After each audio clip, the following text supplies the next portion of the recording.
you know, of course, my work has been that way, but it's certainly at the top of my mind now with this 4-day conference, of which I'm 3 days into it. Jerry, I'm ready to start whenever you are. We're still missing a couple of people, but people get on when they're ready. So 5 minutes is good. No, it's been 5 minutes. So you ready? Yeah. So it's been 5 minutes. So we're okay. Good.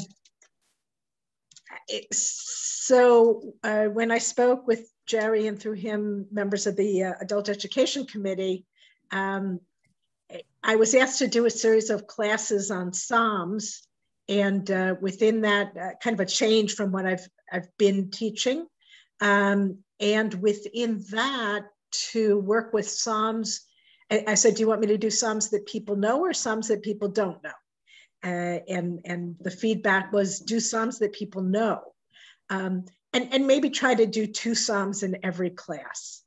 So we Jews, of course, are most familiar with Psalms that are used regularly in the liturgy, in the Siddur, as well as a few which are common in other rituals, like those used at life cycle rituals, for example. There are a number of Psalms associated with funeral services. There are many ways in which we use Psalms in liturgy, and they're often found in groupings. For example, Hallel, or Kabbalat Shabbat, or the end of Psuke de Zimra. This is you guys on screen are a particularly sophisticated, educated community. So I'm going to use terms that I would normally translate, but if you don't understand something I'm saying, please stop me. So for this class, I thought that it would be interesting to use places where we have 2 Psalms that are used for the same purpose, and they alternate. I thought this would provide a convenient way for me to choose the text that I'm going to teach, as well as a bit of a mystery to solve, which would make it more interesting for me. Why are these 2 Psalms being used for the same purpose? And why is one being used in one place and one being used in another place? I should have known that it would not make my life any easier to do it that way. First, there is the challenge of teaching even familiar short Psalms with the constraint of the time that we usually give ourselves on a Zoom class. But in particular, the question of the past and current liturgical uses and the history of tonight's pair, turned out to be a little more complex, actually a whole lot more complex than I had expected. So we'll see where we get with that. Before we start our actual learning for right now, I want to make a brief comment about studying Psalms. There are many, many different ways to study these texts, and I'm not going to use most of them. Detailed study of the Hebrew language, literary structure, poetic tools, parallelism, allusions, sounds are all necessary and enriching and critical to our understanding of this poetry. But I can't do it all. And so for any of you that have been on a journey with Rabbi Malamit, particularly at the high holidays when he's been exploring Psalms in his particular way, you're going to think that we are doing a completely different kind of discipline. So for the most part in this series, I'm going to look at what we read on the page with a variety of translations, some traditional and modern commentary, and ways in which we can find these texts meaningful in our individual and communal lives, as well as their place in our everyday liturgy. For tonight's class, I've chosen the pair of Psalms which are used to introduce Birkat HaMazon in Ashkenazic practice. I will introduce the reason most often given for their use and then spend time looking at each psalm individually as a religious poem outside of and within the liturgy. And then at the end, try to go into a little more detail about the historical and theological sources for reciting these psalms before Birkat Hamazon, or not reciting one of them in particular. So now we're gonna make sure this works.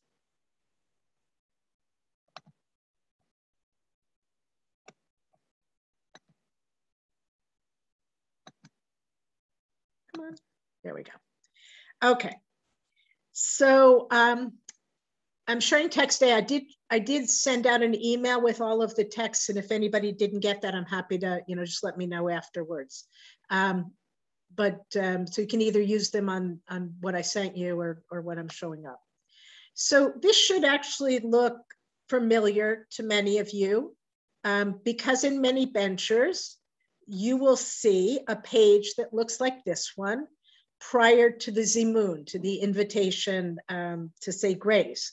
Side by side, or perhaps one page after the other, you're going to see Psalm 137, and the instructions are to recite this on weekdays, and Psalm 126, which we say on Shabbat, holidays, and joyful occasions, or technically, and you see that here in the introduction, on days when Tachanun is not said. So we have two alternatives, seems relatively simple. One said on weekdays, and one said on holiday, Shabbat, and joyful occasions. But more frequently today, although it actually goes, this also goes way back, you may only see one of those psalms. You may only see Psalm 126, Shir HaMalot, what we know as Shir HaMalot, and not also Psalm 137. Now, I have very deliberately used as the text here that I copied something from a bencher called Zmiros Yisrael, because I wanted you to see that it is not only conservative liturgy, conservative Sidurim, which are not including Psalm 137 anymore, but that in fact, many benchers and Sidurim in the Orthodox world are also not including Psalm 137 anymore. So in some ways, that's a first piece of the mystery, which I'm going to get back to you on. But in fact, I went to what is, I've been trying to track down why we do or don't say this, or this pair of Psalms. And I'm actually going to show you at the bottom of this page, or text C, is from the classic work of Rabbi Isaac Klein, the great conservative halachist, and his Guide to Jewish Religious Practice, published in 1974, in which he teaches, he says, before the actual grace is recited, an introductory psalm is said. On weekdays, we recite Psalm 137, Al Naharot Bavel, by the rivers of Babylon, to express our mourning for the destruction of Zion, an event which should not be forgotten even during our meals on Shabbat and during our meals, I guess. On Shabbat and festivals, we recite Psalm 126. In place of the sorrowful remembrance of past tragedies, it is an optimistic vision of the future rebuilding of Zion. Okay, so up until that point, and really almost till now, this is the authoritative statement of conservative Jewish practice. And he does say that we recite Psalm 137, and it's not in any conservative prayer books that existed at that time or exist now.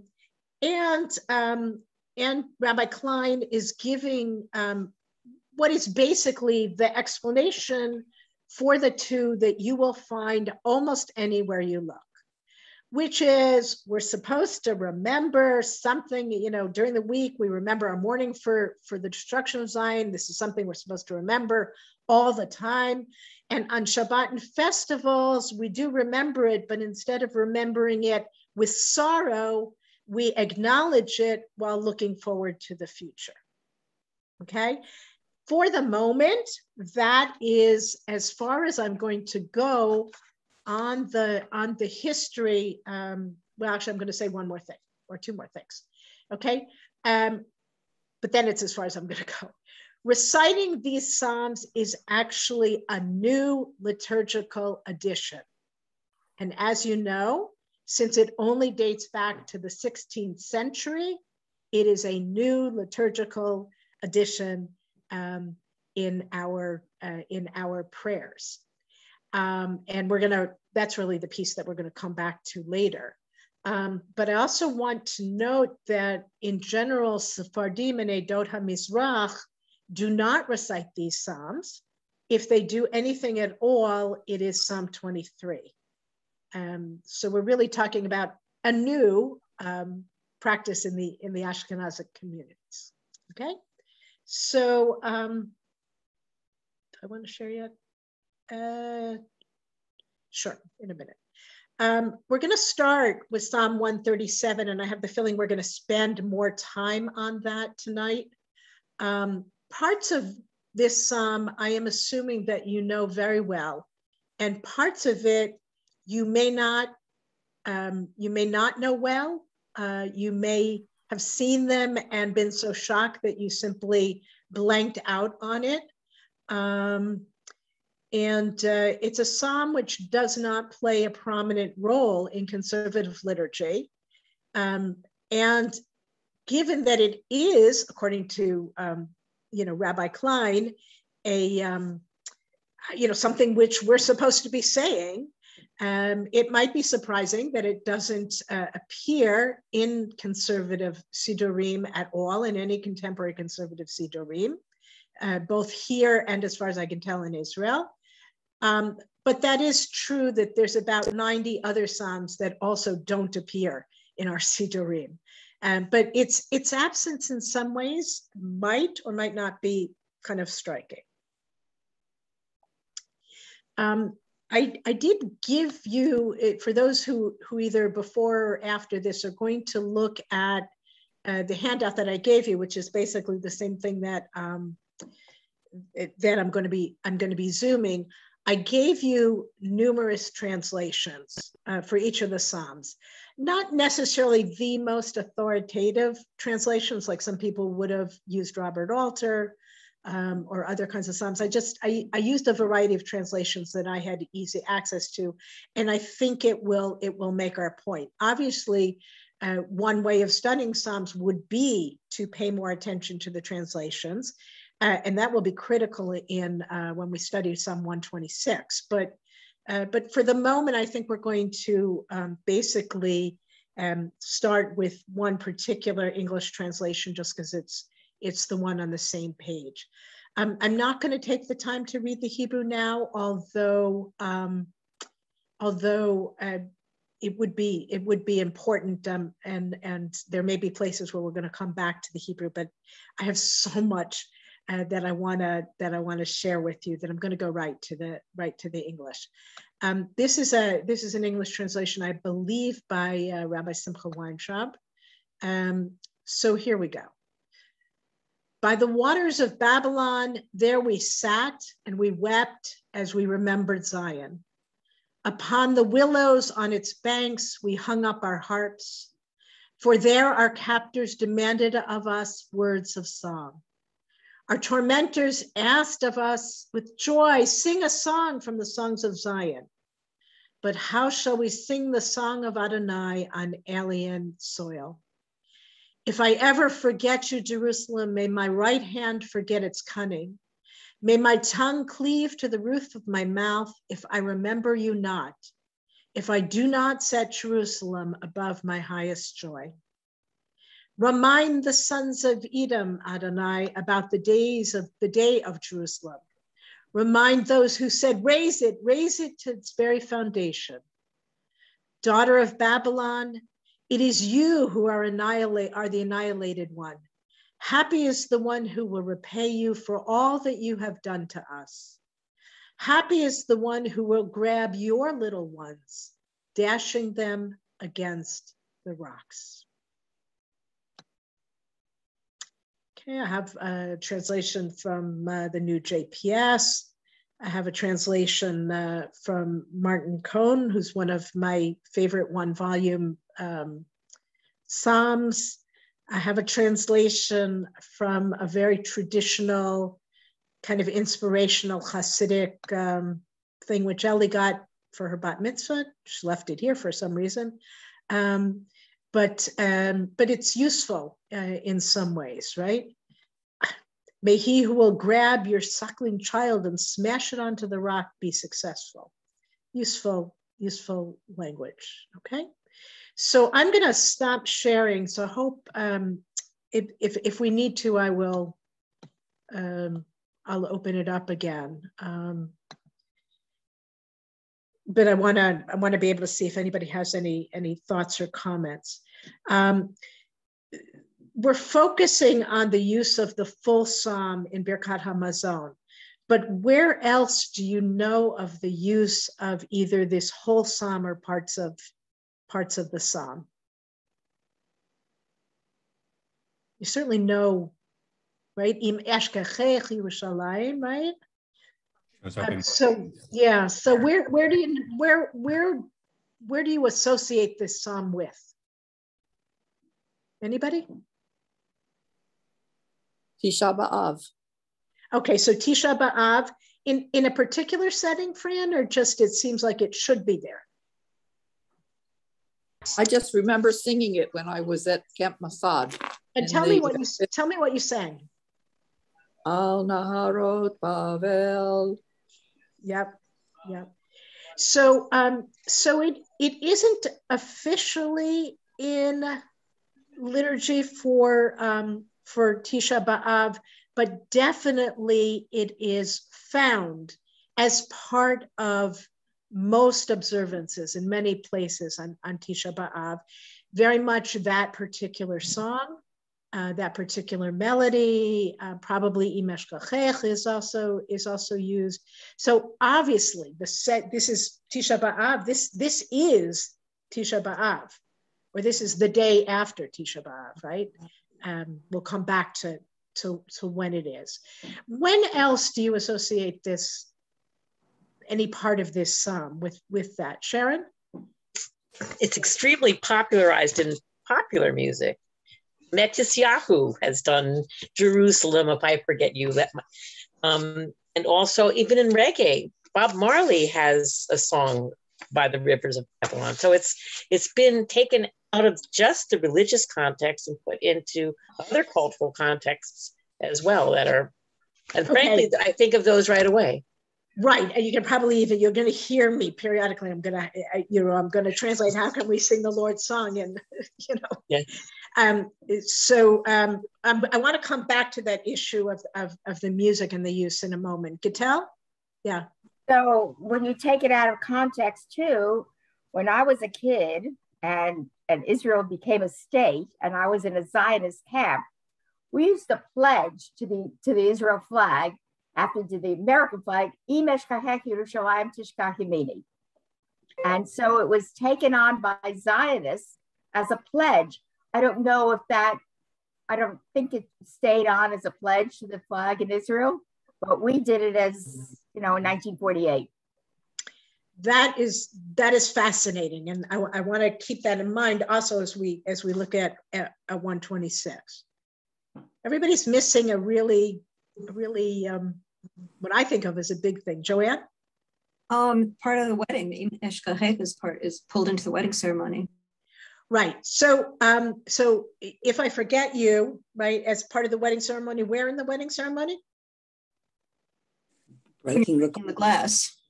Breaking the glass, yeah. So we all know,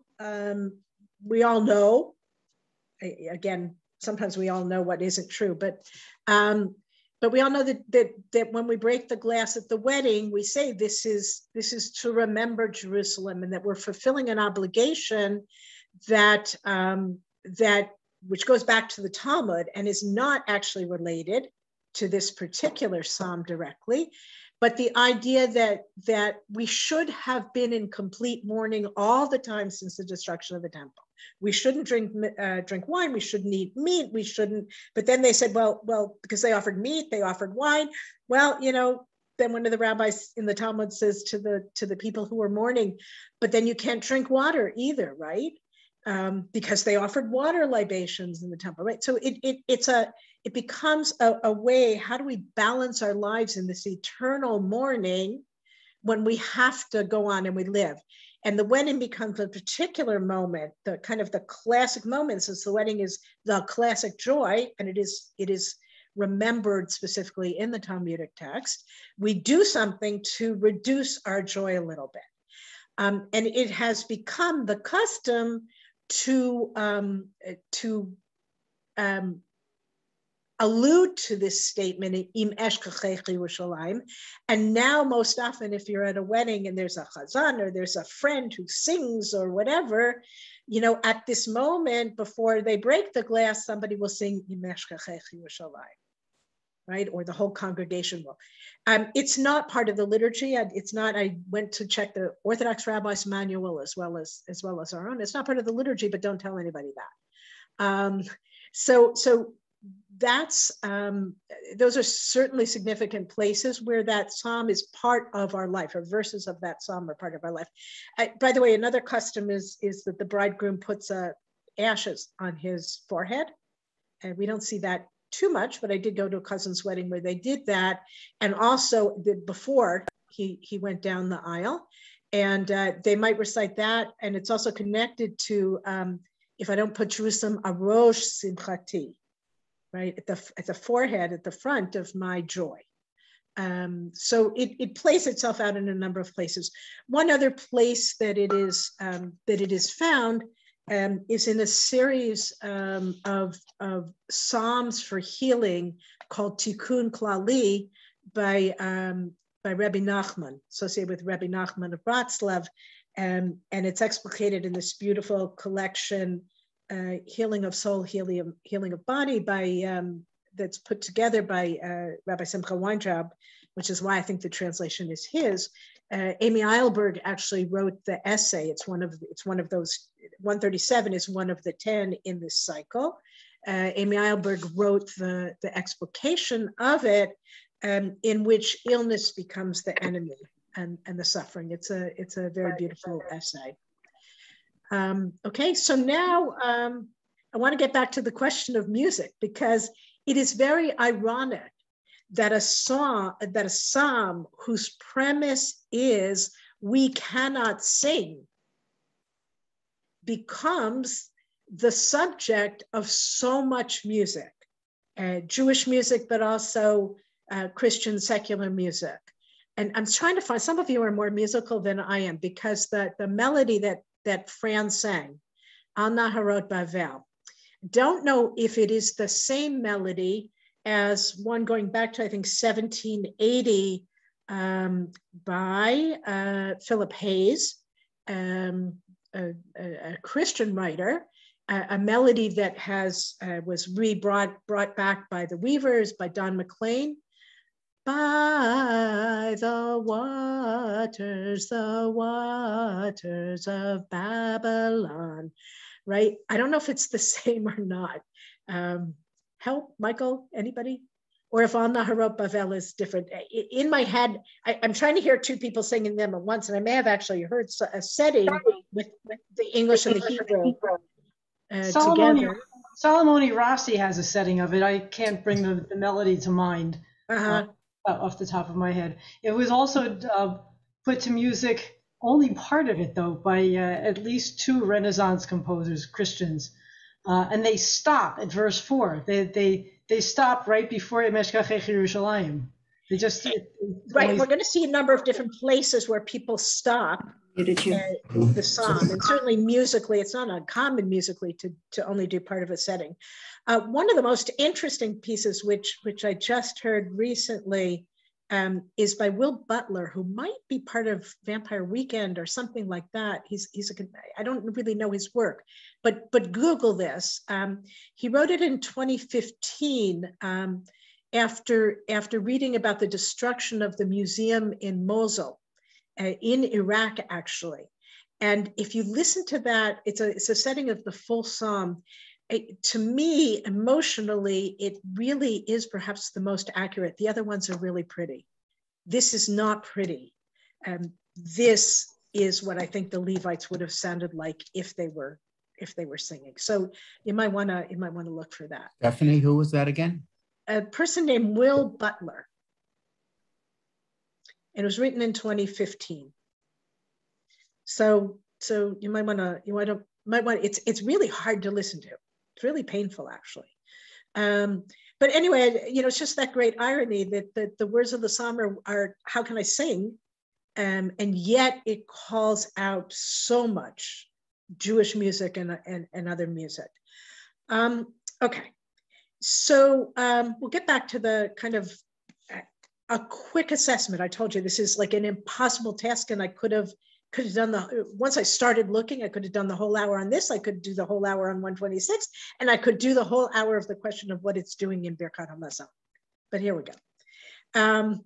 So traditional reading, people who read the Psalms very traditionally and claim that David HaMelech wrote all of the Psalms, every single one of them, will tell you that that David HaMelech was given prophetic vision by God, and was able to write this psalm not only seeing the first destruction, but also seeing the second destruction of the temple.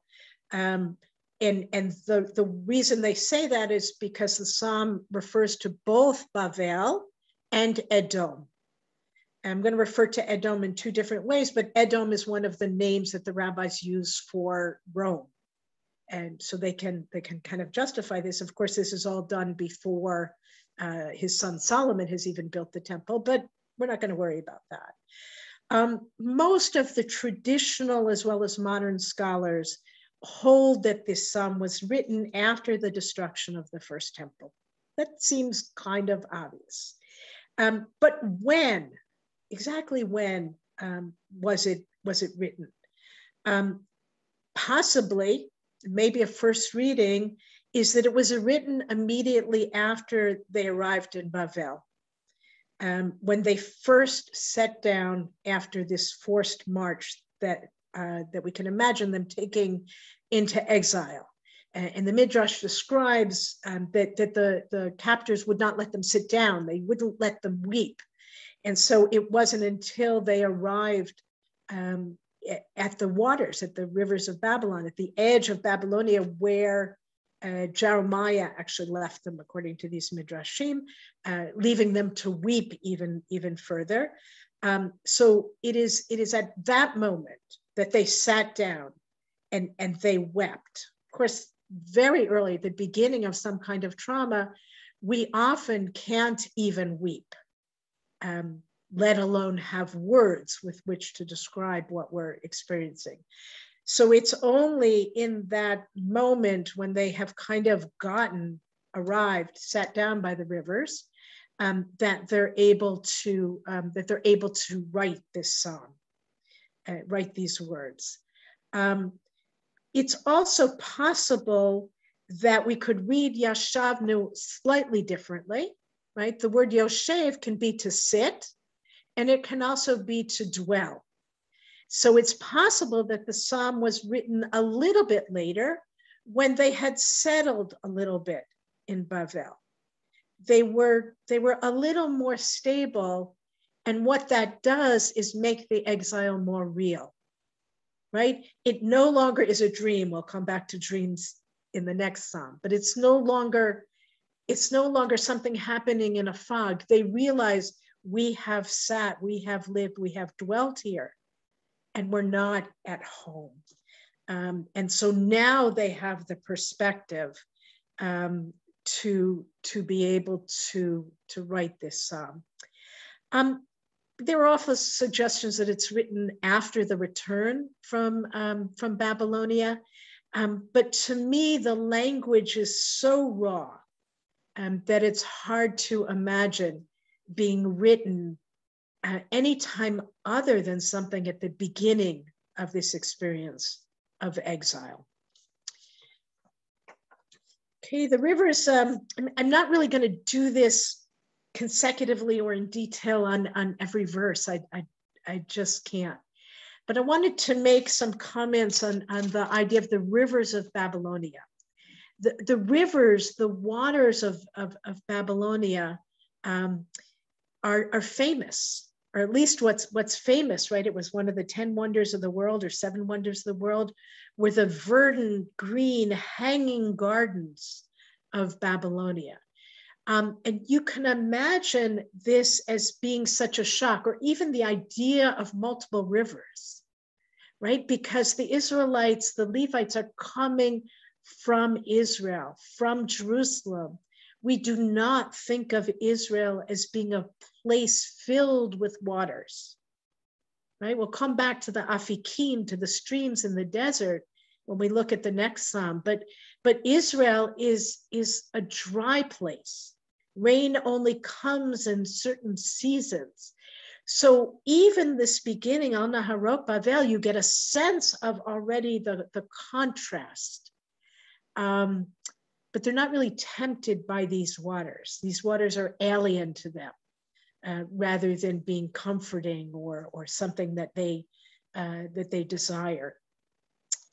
The next, or one of the next verses, describes them hanging up their harps, kinor, their harps, in the willows. Interestingly, Again, I haven't had time to research even all the translations. The new JPS translation, which is often our classic translation, talks about the poplars. It's the only translation I've seen talking about poplars rather than willows. So there has to be a reason, because the new JPS translation is not a casual translation. But I think the willows is much stronger for lots of different reasons. Because when we hear the word willows, right? Of course, we imagine willows by the river, right? That makes a lot of sense to us. But when we think about willows, we think about Sukkot. We think about, the lulav, and even more, we think about Simchat Beit HaShoeva. If we're thinking like Levites, right? The water festival, the water drawing festival that happened during Sukkot, which was characterized by the Levites singing and joyful dancing and the most wonderful thing, and people walking around with willows. And so the contrast here, right? Dafka, it's the Levites who are putting their harps into the willows so that they can't be played. Because of course they would have been played so much during the season of Sukkot. They hung them up, or perhaps they hid them in the willows so that they would not or could not play them. We don't know whether they wanted to play, because we do know that there are instruments that we play when we're sad, right? Instruments that we use to sing sad songs. But the sense here is the Levites can't even bear to do those songs. And so they put away their their harps in the willows, or perhaps they're hiding them. And because the captors come and say, sing us the joyous songs. And they say, how can we? We don't have our harps, and we don't have our instruments. We don't have the things which allow us to play. They say, how can we sing the Lord's song or the songs of Zion in the land of strangers? The Midrash, which is quoted by Rashi on his commentary of Psalms, connects this inability to play with the loss of the use of the right hand. And the right hand, of course, I guess, is the instrument that you would use to pluck the strings. But the loss comes violently. In the Midrash imagines that the Levites smashed or even bit their fingers off. Right hand, bit their fingers off, their thumbs off, so that they could not play. They were not lying. They literally could no longer play. And I think that sense of self-imposed violence, right? Punishment of one's body in this state of mourning. I've been having nightmares ever since I read this, this piece by Rashi and found it in the Midrash. But I think that sense of self-destructiveness is a response to trauma. The Midrash praises them, right? They make it impossible to sing for the captors, right? But really it is such an expression of trauma to hurt oneself in this way, to make it impossible to do that which is normal. One of the things that someone had recommended to me, I'll actually be real honest. I sent a note to the rabbis' discussion group, the Ravnet, and asked people to talk to me about their experience with Psalm 137. And did they say it in Birkat Hamazon? I was curious. Had they ever said it? Did they choose not to say it? We're going to come back to that issue. But one of my colleagues recommended, and I'm going to recommend this to you, Rabbi Eli Spitz, who's done a lot of writing. But if you Google him and Google Psalm a day, apparently for the last year or so, he's been doing a project of teaching a psalm, whether it's every day or whatever. He has a magnificent presentation on Psalm 137. And part of it is he shares and interviews and discusses the psalm or parts of the psalm with Rabbi Eddie Feinstein. Some of you may know Eddie as well. He's out in California, another important writer, both books for young adults and teenagers, as well as grown-ups like us. And so as part of that, I heard this, I'm going to share two teachings by Eddie, but it's a wonderful, it's a 50-minute presentation, but worth it. So Rabbi Eddie Feinstein suggests a powerful reading of the question, how can we play God's song in the land of strangers? And Eddie says this is the essential question, both for the Jews in Babylonia throughout the last 2,000 years and for us as well. The question of the diaspora. Can there be authentic Jewish songs, authentic Judaism outside of the land of Israel? Okay, Gittel, where's Gittel? There you go. Gittel, you spoke about this pledge, right? This Zionistic pledge, but the question of can there be authentic Judaism? Can we really sing Jewish songs? Was real in Babylonia, and it's been real ever since. And it's a new challenge to us because, in fact, we have made authentic Judaism for the last 2,000 years outside the land of Israel. But it's a whole different way of reading that verse. How can we sing the Lord's song? So I thought that was fascinating. There's another fascinating reading on Im Eshkachech that's found in the Midrash and then expanded in Hasidic writing. When we get to the line, Im Eshkachech Yerushalayim, if I forget you, Jerusalem, the speaker is not a Levite, and the speaker is not the Jewish people. The speaker of that line is God. Right? It is God, the Shekhinah, who has gone into exile with us. And we're going to come back to that, hold that in mind when we get to the history of why these Psalms are done. Or it is God promising to remember Jerusalem, to remember us, even at the point where the psalmist, and perhaps we also, feel that God has chosen not to invoke the power of the right hand of God by allowing the destruction of the temple and the suffering of the exile. But we hold on to that divine oath not to forget Jerusalem. A fascinating reading of that line, okay? Adkan, up until now, I think this is a psalm you know. It's a psalm that you can be comfortable with, even identify with the suffering and the pain, the inability to sing. But then we get to verses 7, 8, and unbearably to 9. And we're troubled. We're more than troubled. We don't say this psalm. Okay, that's, the rest of this psalm is one response to these lines. Are we able to tolerate passive resistance, but not to see the curses in the second half of the psalm as part of our spiritual legacy and beliefs? Or are there ways to hear and understand and learn from these verses? Do we think that the second half of this psalm should not be recited anymore as part of public liturgy?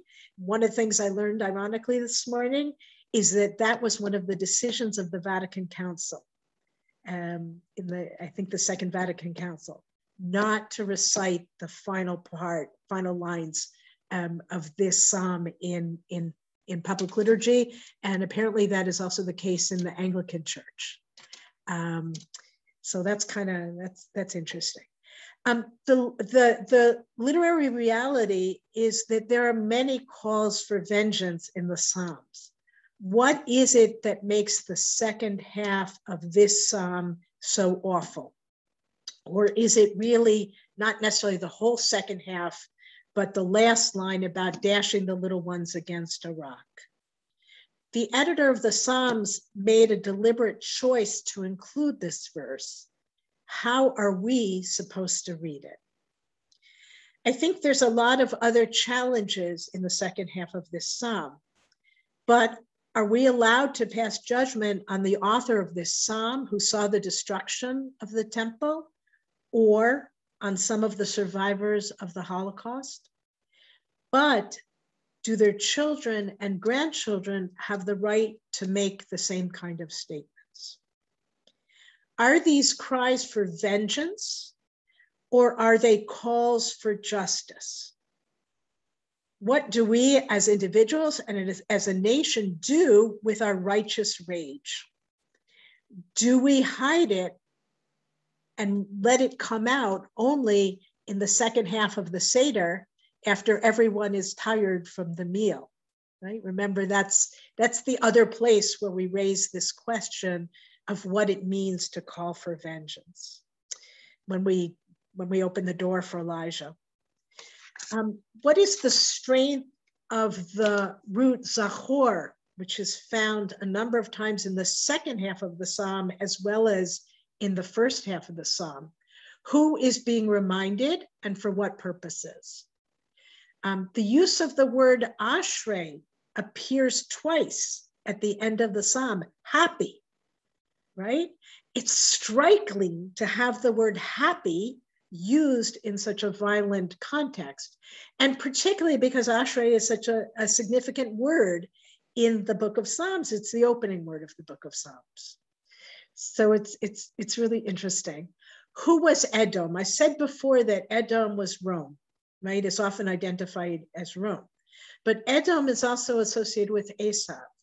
And Esau is our brother, right? Does pain inflicted by those closest to us hurt us even more than those that can be attributed, pain that can be attributed to strangers? Who's being addressed in these verses and who is being called to act?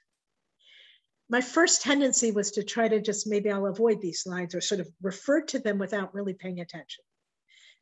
But I think the studying I did and the reading made me want to really address them and raise the issues here. I'm going to end this psalm with another fascinating insight from Rabbi Eddie Feinstein, which might also lighten the atmosphere a little bit as we try to get into the next psalm. Rabbi Feinstein suggests that these final verses are actually the revenge of the Levites. He says that they were commanded to sing a song, and they do. In Hebrew, and with one of the joyful melodies, they sing the last three verses of this psalm. But The Babylonians don't know Hebrew, but they love the melody. And it is the Babylonians who walk through the streets of their cities singing of their own impending destruction. And that is a form of vengeance. Take a deep breath. I like that. I'm gonna plow through. I know I'm not really giving a whole lot of time for talking, but I told you this was hard. I'm hoping the other two sets are actually not going to be as difficult. Psalms can be as difficult or easy as you want, but these have been challenging, and even the material that we're going to get to at the end about why we're saying them, or perhaps not saying them, is really interesting and different. So let's quickly, I'm going to share quickly one more time, or well, more than one more time, but let's see. So of course the other psalm, the one that we all love, and we know so many melodies to it, and we're happy to sing it, and we do. We sing it at weddings, and we sing it on Shabbat, and we sing it on holidays. Shir Hamalo b'shuv Adonai et shivat Zion hayinu kachomim, right? And here I am going to read two different English translations, and I want you to listen closely to the difference. Okay, so the first is what's printed in Lev Shalem, our the new conservative Siddur. A song of ascents. When Adonai returned us to Zion, we were like dreamers, our mouths filled with laughter, our tongues with song. The nations said, how Adonai has raised them up. Adonai did raise us up, and we were happy. Make our return, Adonai, like the stream suddenly gushing in the Negev. May those who sow with tears harvest with song. In tears, the sower walks back and forth, carrying the basket of seed. May the farmer return, carrying the harvested sheaves, singing. Okay, another translation is what am I doing? I'm doing the new JPS translation. Here we go. When a song of ascents, when the Lord restores the fortune of Zion, we see it as if in a dream. Our mouths shall be filled with laughter, our tongues with songs of joy. Then shall they say among the nations, the Lord has done great things for them. The Lord will do great things for us, and we will rejoice. Restore our fortunes, O Lord, like watercourses in the Negev. They who sow in tears shall reap in joy. With songs of joy, though he goes along weeping, carrying the seed bag, he shall come back with songs of joy, carrying his sheaves. Okay, what's the, I'm going to stop sharing so I can see you. And what is the significant difference between those two translations? Anybody catch it? The verb tense. Yeah, Jerry, somebody else? I think Joanne said it. Yeah, it's a question of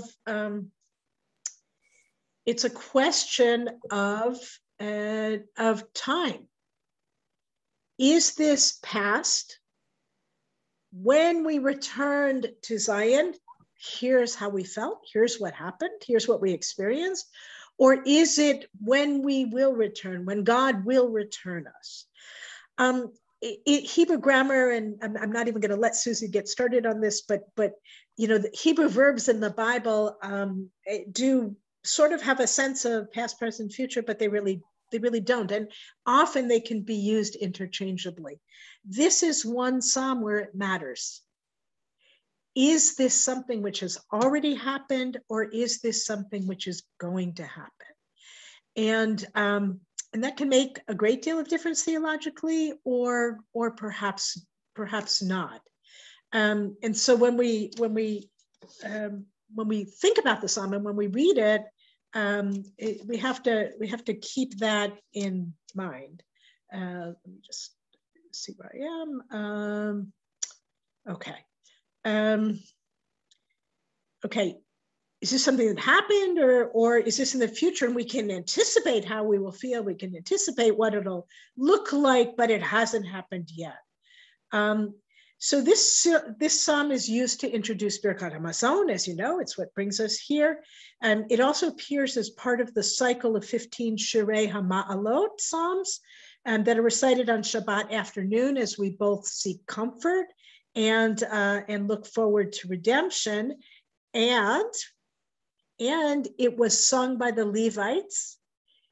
These 15 psalms were sung by the Levites. Guess what holiday? At Simchat Beit HaShoeva, at the water drawing in Sukkot. So although it seems at first that these psalms have very little in common, we are going to see, in fact, that there are really some deep connections between the two, even though one seems to be a dirge of mourning and one is a statement of hope. It's often used as a celebration of the state of Israel, of occasions in the state of Israel. And the late Reuven Hammer writes, if I can read my writing, writes the founding of the state of Israel in modern times made this psalm more meaningful than at any time since it was composed. Okay, there is something very immediate for us as Jews who live in the time of the establishment of the state of Israel. Some of you were alive at that moment originally, and some of you, we have simply grown up with that reality. But on the other hand, that's why when Gittel said, Imesh Gechech Yerushalayim, right? That was the pledge that they said. And in my head, I'm thinking, no, you're supposed to be singing Shir HaMalot. But this rejoicing, this coming back to Israel, but it works. It works either way. But Rabbi Martin Cohn in his commentary acknowledges the joy of this return, although he actually translates. I think he translates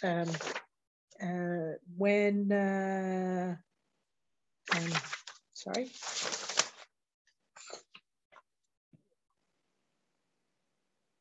Cohn does translates for the future, when we will be brought back. But Rabbi Cohn understands this for modern Jews, especially in the Israeli in the context of the establishment of the state of Israel.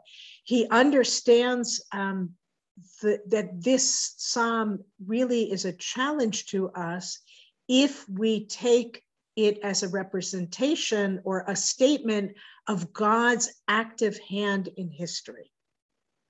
Okay, because this psalm asks us to say, does God actually act in history? Particularly for those of us living post-Holocaust and then establishment of the state of Israel. Were the tears of the Holocaust necessary for the plants and the growth of Israel? It becomes a very, again, even this one that was supposed to be simple is not quite as simple and straightforward or simplistic as you might think. Most scholars seem to think that it was composed, forget David. Of course, David could have had prophecy and composed it too, but it was, that was composed upon the return from Babylonia. And so it does represent kind of that experience. And perhaps for the writers of this psalm, it is not when God will return us, but it really was when God brought us back. This was the experience. So I want to just explore again a couple of ideas that come up in the psalm. What is it like to be dreamers? What is it? What is the dream? It seems to be a necessary part of the return, this dream. But the events go back and forth from suffering to exile to return. In a dream, often time isn't quite so clear, right? And even those of us that saw, in some ways, the establishment, the settlement, the whatever, the development of Israel, there's still a dream-like quality, right? Think about your images of 67. Right?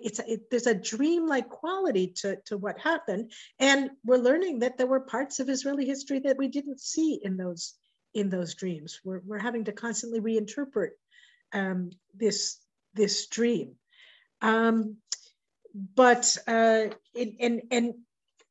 is the dream, right? Is the dream the returning, or is the dream the exile and the suffering, right? Now that we are back, has the exile and suffering become like a dream that we can wake up from, right? Or is the return the dream?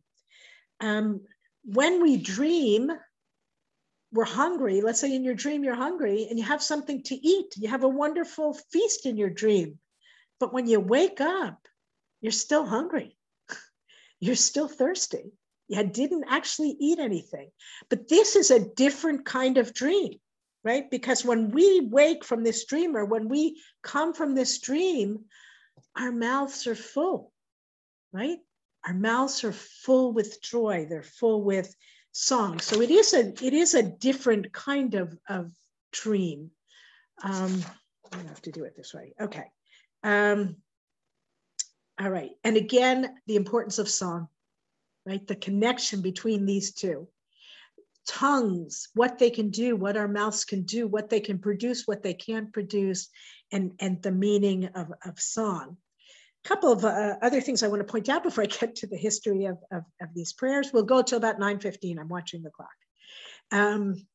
Or 8:15 for those of you on Central Time. So it's interesting, this line, Higdil Bagoyim Higdil Adonai Lasotim Ela, right? It's quite interesting. The nations will recognize God's action in bringing us back. And it is such a classic Jewish line, right? What will the Goyim say? And it sort of doesn't matter to us. It's as if we need non-Jews to affirm our experience, even in this situation. It's kind of an interesting observation. Whether you read the first part of the psalm or in the past or the future, the second half really is a much more unfinished reality. We need to return so we can have this laughter, or we're back, but it's not quite complete yet. It's not secure. We're still asking for the afikim, these dry beds, which fill suddenly in the winter. We use that image often as an image of abundance. And the psalmist is also seeming to be asking for, bring this redemption immediately. Let it come suddenly. Let it come. But we need to remember that this image of Afikim is an image of danger. Okay, and almost every year in Israel, sometimes more than one hiker drown when these wadis suddenly flood. So there is a danger in things happening too fast. There is a danger in sort of waiting for the rush without being prepared, without being, I think there's a warning in this. I have to think about it, but there's a warning in that. The psalm is also used by individuals as a personal reflection on recovery for illness. There's a hint in the word for dreamers, because the word for dreamers is chomim, but the root may also be connected with the word choli for illness and also for healing. That this can be a personal psalm. Rabbi Sam Shield, the late rabbi in Newton, Connecticut, Newton, Massachusetts, wrote a beautiful book, For Thou Art With Me, in which he uses a series of psalms to reflect on his experience of illness and recovery. And so he speaks very movingly about that image, what it means to be exiled, and then to return and recover in whatever way that will be for us or for our loved ones. There was a really unusual and original reading of the psalm by Rabbi Miriam Glazer in a book which she wrote called Psalms in the Jewish Liturgy. She's a professor. She was originally a professor of liturgy, of literature, and then she also got her rabbinic ordination. She actually co-authored a really wonderful cookbook with her sister on Jewish holiday cooking. But she has a beautiful reading of this psalm, because she takes it to a place beyond just the return to Zion, into a place of complete well-being, where the human being is connected to the land and to agriculture, that God has heard our prayer for well-being and has watered the earth, and our seeds can grow and become food. And in that moment of our blessing for Birkat Hamazon, we kind of bring together God and human beings and the land and the natural world, and they're all in a certain kind of harmony. It's a beautiful essay and reading. Okay, so having introduced you and hopefully challenged you to reread and relearn these Psalms, which you may have thought that you knew, the question is, for the next 10 minutes or 8 minutes or whatever, is what in the world are we doing reading these Psalms, and why, and where does it come from, and why is at least one of them controversial, and so it's actually kind of complicated. That reason given by Rabbi Klein, which you'll read in lots of places, is we're supposed to think about our exile, think about destruction of the temple and mourn it somehow, and then also look forward and rejoice on Shabbat. But it's not quite that simple. And as I said, it's a relatively new, the use of these Psalms, not the idea that we should remember, right? Because we know that goes all the way back. And we do remember in so many ways, but the use of these Psalms specifically before Birkat Hamazon, what are they doing there? And so there's a whole progression which goes a progression which starts in Pirkei Avot. It's in the Mishnah, it's in the Talmud. I referred to the kind of the wedding teaching about the idea. Pirkei Avot also talks about the idea that when three sit at the table, they have to talk Torah. But why do they have to do that? Because the table becomes the replacement for the altar. Okay, so now what happens at the table is significant. Still doesn't get us to the Psalms. But so just imagine 1,500 years or 1,300 years of this kind of discussion. And what you will sometimes see is that, now I just have to get to the right place. Come on, share.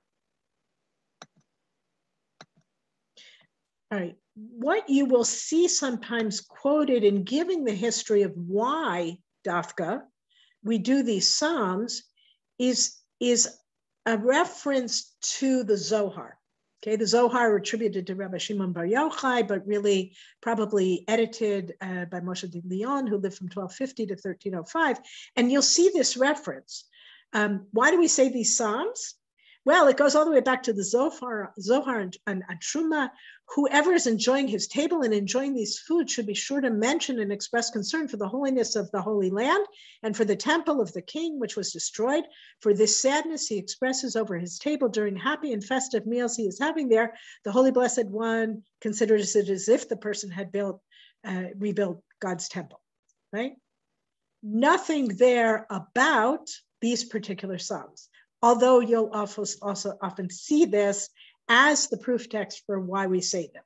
It's a proof text for why we have to remember, that we are supposed to remember, but there is a place where we remember the temple, I guess you could say, because we say Bonei Yerushalayim, right? We have the bracha that God, please rebuild Jerusalem. But and here's where I haven't done the research because I wasn't expecting it to be this complicated. And truthfully, on the little bit of research I've done, I don't know, right? So this is, in most people will tell you, I'm going to show you somebody who disagrees, but most people will tell you the first appearance of the halacha that you should say Psalm 137. Oh, and by the way, also Psalm 126 is in Shar HaOtiot by Rabbi Joseph Horowitz. He started out in Prague, I think. He was born in 1652. That date doesn't look right. Probably 1680. Somehow I have the dates wrong there.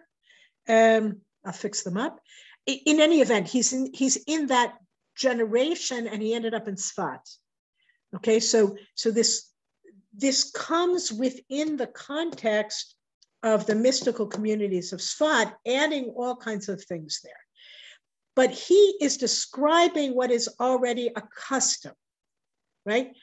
For this reason, which is the reason that's in the Zohar, that we're supposed to remember the temple, right? For this reason, we are accustomed to recite on the rivers of Babylon before the grace after meals, especially since the table is in place of the altar. But in our many sins, the altar itself is no longer in existence, so he should recite 137. Because we've been exiled from the table of our Father, but on Shabbat and Yom Tov, we say the Psalm, when God returned the mourners to Zion. Okay, returned us to Zion, 126. Okay, but this is already an established custom, right? And I can't really seem to find the origin of this custom. And it seems pretty clear that 137 was first by the waters of Babylon, and then people felt like, oh, that's too down, too depressing for Shabbat, and so we really kind of look for something happier for Shabbat, and we get 126. Although we've seen how it actually is, both of them are really kind of appropriate for the table.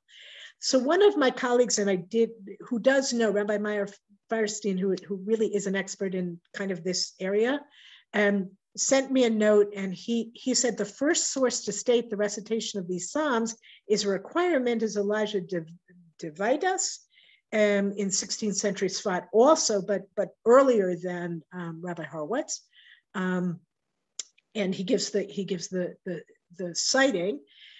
But Rabbi Firestein tells us, and this takes us back to something I mentioned near the beginning, both Psalms refer to the Shekhinah, and that's why they were chosen, right? Psalm 137 refers to the Shekhinah in exile. Remember, I suggested that reading, if I forget you, Jerusalem, right? I is God, which I love that connection because it came from someplace else. And Psalm 126 refers to the Shekhinah coming out of exile on Shabbat and festivals. This is not Zionist. This is much more mystical in a much more technical sense. Most of the readings that you're going to see, or the explanations you're going to see, are going to be about returning to the land of Israel. Yes, we're sorry the temple is destroyed, but really it's the Zionist, even if without being the political Zionist return. Okay, so 1 or 2 more minutes. I said that I asked my colleagues, almost nobody remembered ever saying it. Nobody grew up saying it. Mom, I talked to Mark. He has no memory of anybody ever saying it. I actually checked with my son-in-law, who's in all these different pieces of the Orthodox world, and he said, I know it's on the page. It's on the bencher. That the bencher I copied, it was my my daughter and son-in-law's bencher, which has both Psalms on it. He said, never at YU, never in the more right wing, never in Israel, did he ever actually see somebody say this Psalm in that world. So why not? Why not? Lots of good reasons, maybe, or not at all. And one reason is it's just too long. Birkat Hamazon is already long enough on weekdays. Right? Shabbat, we have time to sit. And truthfully, that might or might not be a good reason. Another reason is because it's new, right? I talked to you about that piece of being new. And that may be one of the reasons why it's not part, it comes after the Shulchan Aruch. 35 years after the Shulchan Aruch is the first times it's mentioned. And it's not part of Sephardic practice, also indicating that there's something new about it. But if you say it's too long, or if you say it's new, but we do say Psalm 126, we don't say 137 during the week. Really, that's it may be in bencher still, but it's not in practice. And the question is actually being asked officially. Susie, you actually worked on a bencher. You edited a bencher. I forget, which does have, even though it's a contemporary and from a woman's perspective, but with perfect grammar, it does actually, it's a modern contemporary Orthodox bencher. It has both. But in a piece by Daniel Landis, and I think he's Rabbi Daniel Landis, and he's representing other people, He argues for not, you'll see actually who he addresses this to. He argues for admitting that we're not saying Psalm 137.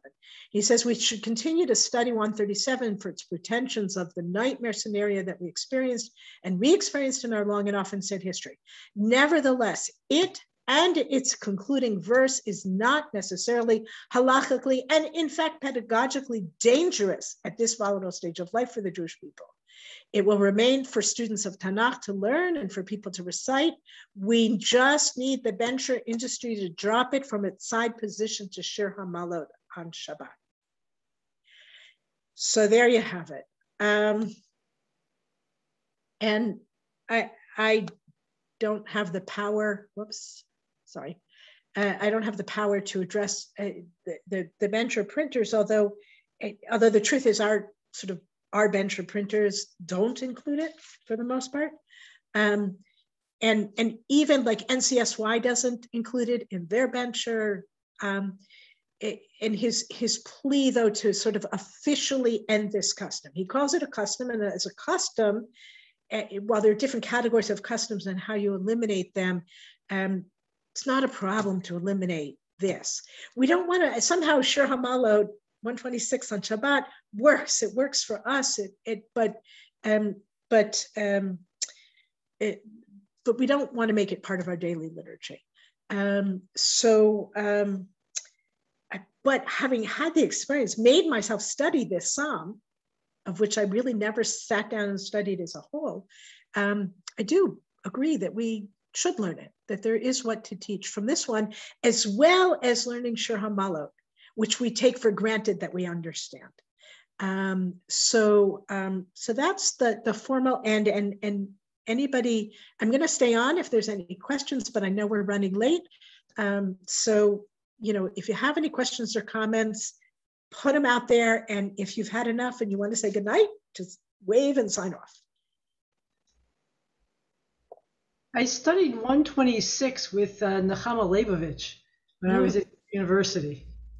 And she talked about a Christian commentator who is also an anti-Semite. And she explained to us what the afikim in the Negev are, the flash floods that come, and how ignorant this man was, because he was saying, that cursed Israel, this is what salvation is going to be like for them, as if there could ever be rain in that barren desert.